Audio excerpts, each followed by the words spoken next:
Hi guys, and welcome back to my YouTube channel. If you're new here, welcome, and if you're a returning subscriber, welcome back. My name is Blessing Tipi, and thank you so much for watching. I want to start by saying thank you to all the 100 people that watched my video, the people that liked, and the people that commented on my previous video. You guys are so special to me. Thank you so much. It does mean a lot to me, and I hope from here we just keep going up. So let's get right into today's video. In today's video, we are going to be talking about the 11 tips that I'm using towards building my financial wealth. So I am kind of on the FIRE movement, so financial independence, retire early.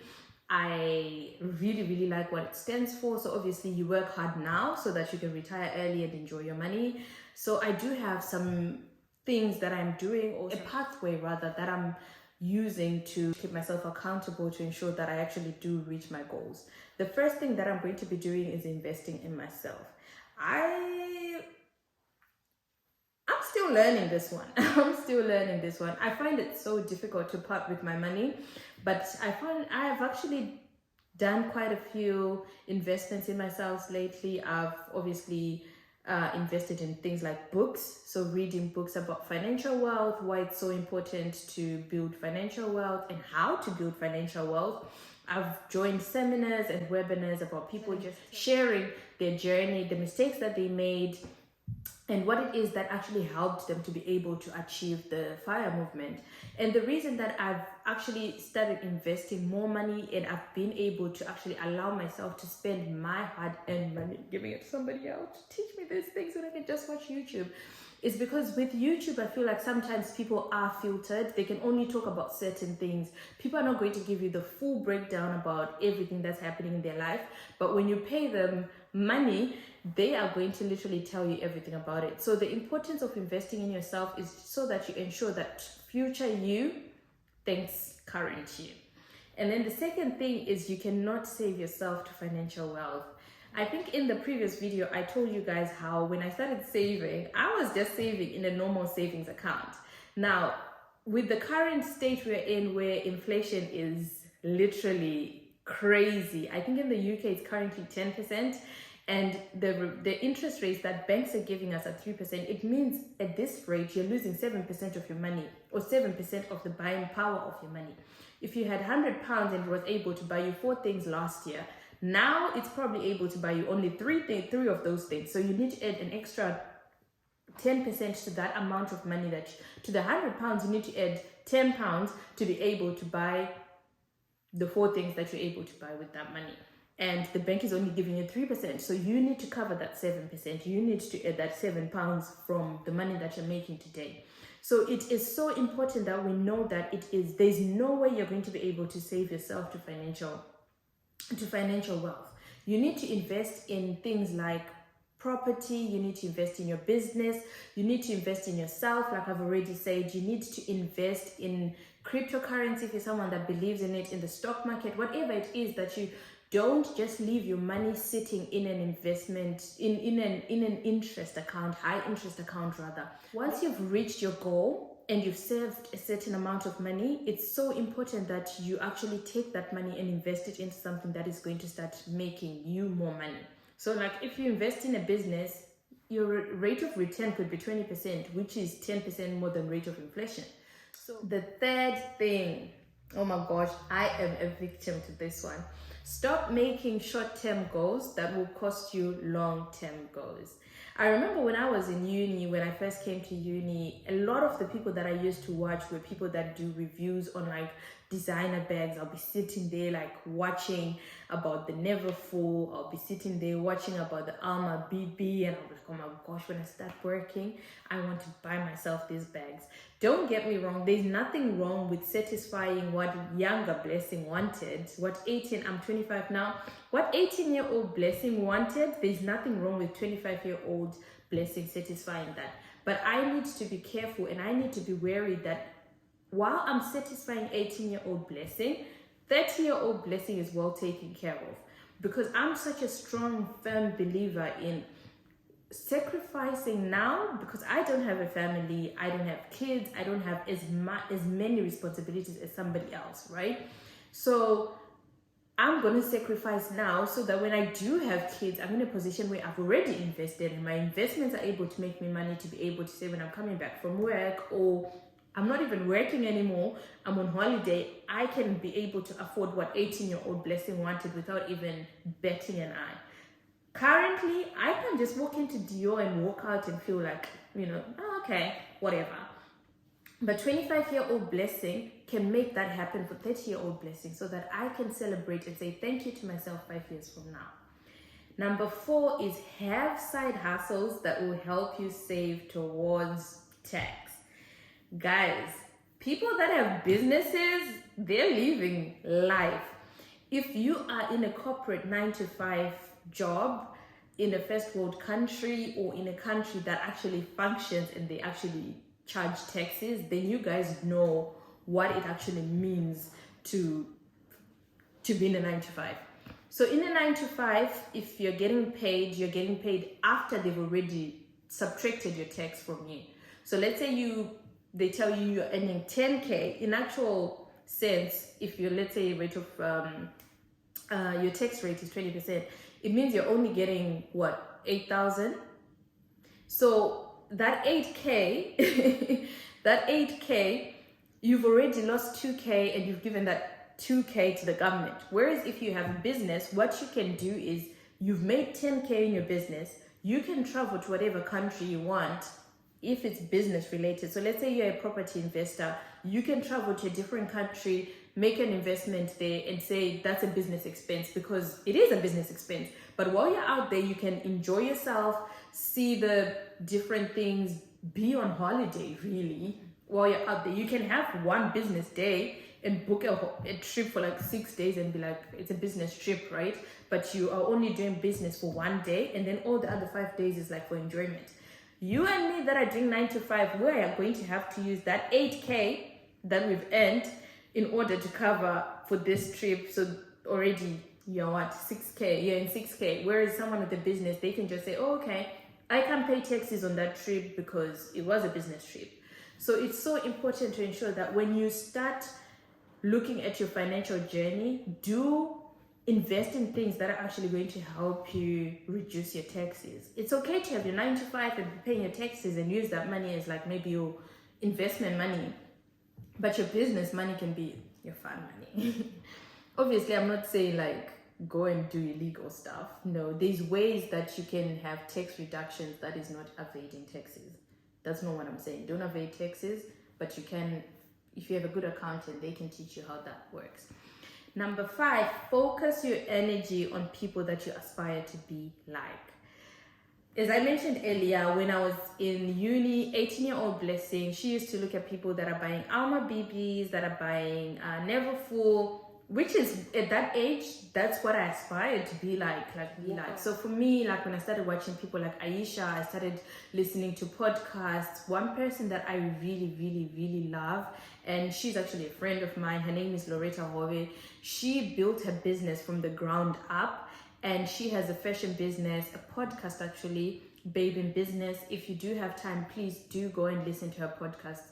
She's always dropping gems. I'm always learning from her. And anytime I have a conversation that is business related, money related, she is always having something so educational to say to me, and I'm always learning. So because I've seen what she's done, I know it's possible for me to, and surrounding myself with people like her makes me realize that this dream is not far-fetched. She's a young, beautiful Black woman, and she's been able to do it. So that means I can do it too. The next one is spend less time on things, people, and places that will not benefit you. I love traveling. I'm big on traveling. And if you are surrounding yourself in places like all these travel agencies and what, you're going to spend money that you don't have. So don't be in places like that. And then when it comes to people, guys, we all have different friends, or we all have friends for different things. Like I know if I want to talk about money, I know which friend to go to. If I want to talk about having fun, I know which friend to talk to. If I just want to like cool off or like scream, shout, and share my problems, I know which friend to go to. Now, I'm not saying that friend that you go to when you want to have fun, neglect them. No, obviously you know your goals and you can budget. Another video is coming on that. You can budget and say, okay, in a month, I'm going to be going out once a month. So that you keep connections with that your friend. Go out with your friend or share with them that, okay, look, financially, I'm a bit tight. Is it okay we start doing things like picnics where we do a bring and share rather than going to a 5-star restaurant? Do you get what I mean?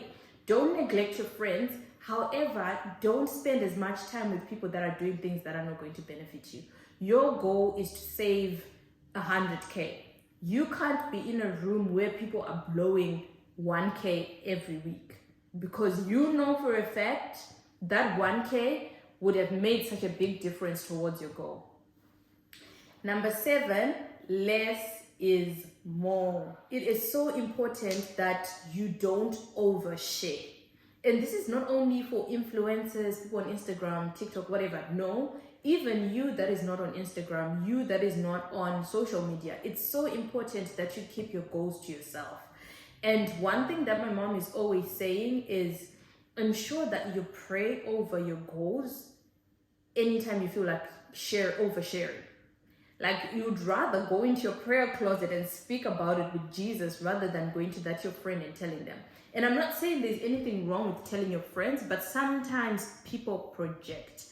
I might feel like, okay, I'm not able to build a 6-figure business from the ground up or in the next 10 months, right? And you feel like that's a goal you have for yourself. So you're going to come and be like, oh, blessing, I'm going to start a makeup line, and I'm telling you this, mark my words, in the next 10 months, I'm going to have hit my 6 figures. I'm going to be like, girl, that's not realistic. You don't even have the following. You don't have this.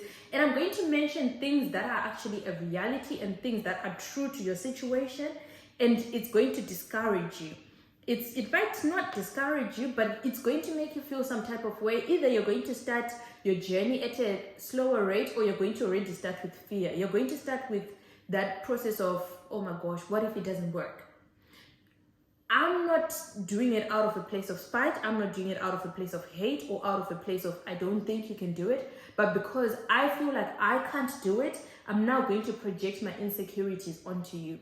So as young ladies, as young men out there, don't overshare your goals with everyone. Not everybody needs to know what you're working on.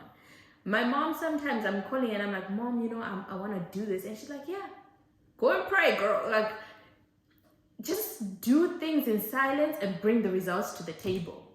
And that's so important, because not everyone you're telling is jealous or is trying to bring you down. Sometimes people are just going to project their negative energy onto you, and you're going to catch that negative vibe.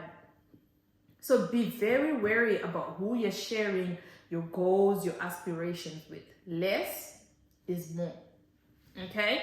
Number 8 is filter out opinions of things that don't benefit you. I've kind of touched up on this a little bit in my previous step. So sometimes you're going to tell people, and people are everyone has an opinion. When I posted my video, I've had people like, oh, okay, you're doing well. But I've also had my loved ones tell me that talking about money on the internet, it's kind of, and I get them. I really do. I understand. However, I know my why. The reason I'm talking about money is because I feel like 18-year-old Blessing didn't know what I know now. 18-year-old Blessing didn't know. I've got a younger sister. I've got younger brothers. I've got younger cousins that I also want to walk this journey. I've got future children, daughters and sons, that I want them to be able to walk this financial wealth journey at an earlier age than I did. And that is only possible if I start sharing the mistakes that I've made and how I'm actually learning to achieve them. How? So that they don't go on a tangent.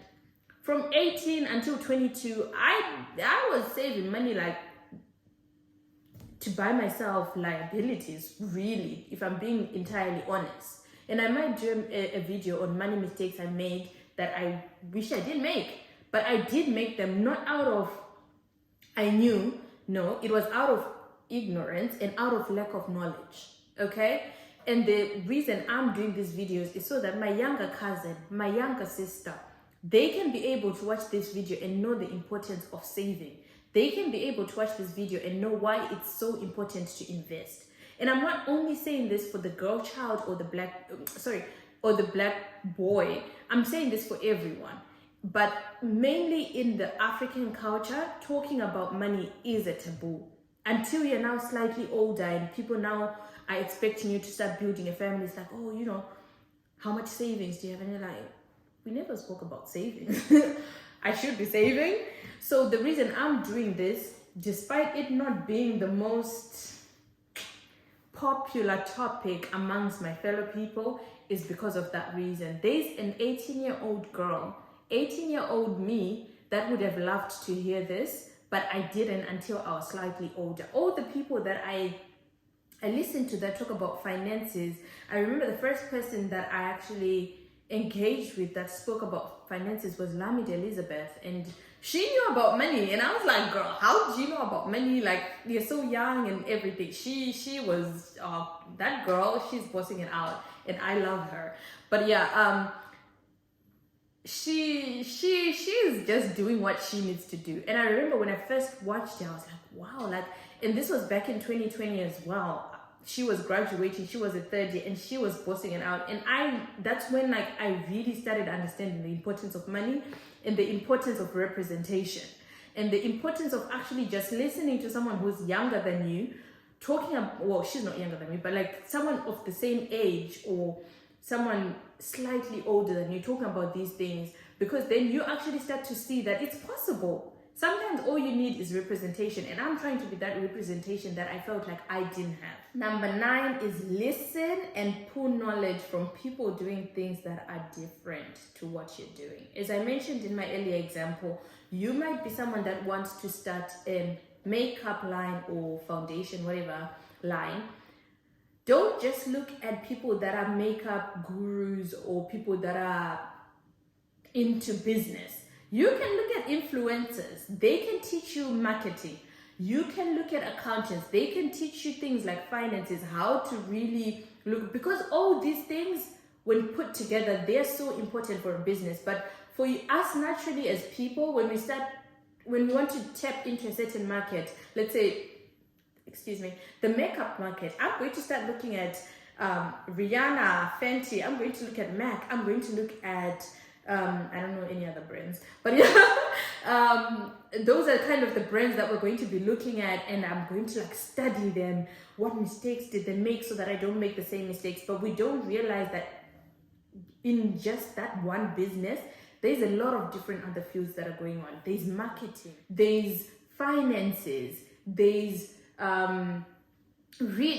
there's product sourcing, there's chemicals, you need to talk to chemists, you need to do all these things. So by talking and actually drawing knowledge from different people, you can get a chemist, for instance. You could go to a talking engagement where there's a chemist there, and you build a network, and they can tell you the best person to actually make you this chemical. So don't limit yourself just because you want to do makeup. Don't just associate yourself around people that are doing makeup. Be around those people because that's who you want to be. Be around those people, see how they live. Also, increase your pool so that you can gain more knowledge. Number 10 is don't be afraid of failure to the point where you do nothing. I was literally so scared of talking about finances. Money is a very sensitive topic, not only in the African culture, but even as a people as a whole. I don't know why, but money is such a taboo. People shouldn't know what you're... I'm a big believer in people shouldn't know what you're doing with your money. That's why it's called personal finance, guys. It's personal to you. The knowledge that I have is enough if you harness it and use it in your own life to be able to achieve your own financial wealth goals. And you should never be afraid of failure to the point where you do nothing. Don't allow the noise cloud your judgment. Don't allow the noise stop you from doing what it is that you want to do. Now, last but not least is do what you want, not what you think others want for you. And this one is so big for like most of us, 9 out of 10 times we do things because we feel like, oh, okay, you know, if I do this, will people look at me the same? Like, for the longest time, I was like talking about money. How are people gonna look at me?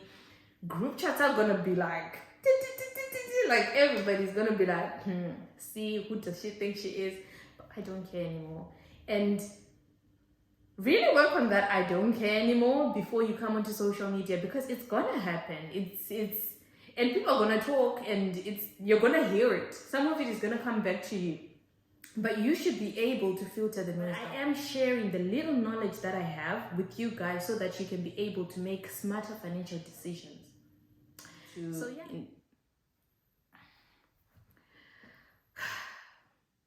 Guys, I filmed this video and I feel like it's not working now, but it has to. Anyway, so yeah guys, that brings us to the end of today's video. If you did enjoy this video, please do leave a comment down below which of these steps or tips is actually one that you feel like is going to give you a bit of a challenge, and which one is going to come easy to you. And I will see you guys in next week's video.